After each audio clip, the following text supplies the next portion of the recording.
In South Dakota, I think for a Democrat to be elected, and even for Republicans, you need to be a little bipartisan and work together. It's South Dakota is very populist. People think it's very conservative, and it's really not. In fact, my last race when I ran for governor just 3.5 years ago, I only won by 3 points, and it was against a guy who was a Bernie Sanders supporter.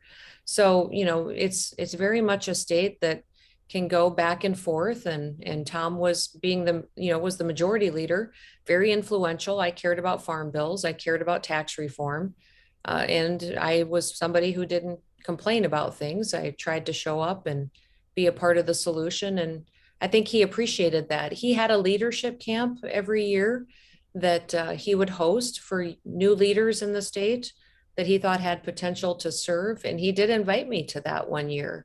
And I went. I thought it was in the Black Hills for a weekend, and he brought in speakers, and we spent time together talking about policy and what it's like to run for office. It was interesting to me because I never once considered becoming a Democrat. I think maybe he probably hoped I would.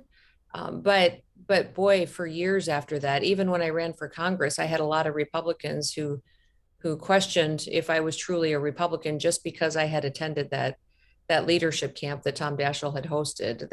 It was surprised by how they felt like that tainted my credentials to even be a Republican, that I would go and spend time with Democrats.